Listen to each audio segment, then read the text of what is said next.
রাজধানীর শাহবাগে জাতীয় জাদুঘরের সামনে ধর্ষণ, নারী নির্যাতন এবং ধর্ষকের সর্বোচ্চ শাস্তি মৃত্যুদণ্ডের দাবিতে অবস্থান কর্মসূচি পালন করে বিভিন্ন শিক্ষা প্রতিষ্ঠানের শিক্ষার্থীরা।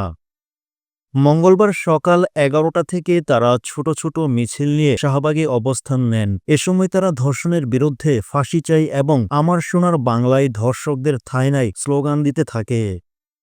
এ সময় শিক্ষার্থীরা দাবি করেন ধর্ষকের শাস্তি প্রকাশ্যে নিশ্চিত করতে হবে, প্রশাসনকে জিরো টলারেন্স নীতি অনুসরণ করতে এবং বিচার প্রক্রিয়া দ্রুত সম্পন্ন করতে দাবি জানান তারা। এ সময় তারা আরও দাবি করে বলেন, ধর্ষণের ঘটনায় সালিসি বিচার নিষিদ্ধ করতে হবে এবং চলমান মামলাগুলোর বিচার দ্রুত সম্পন্ন করা হোক। শাহবাগে আইনশৃঙ্খলা বাহিনী সতর্ক অবস্থানে ছিল।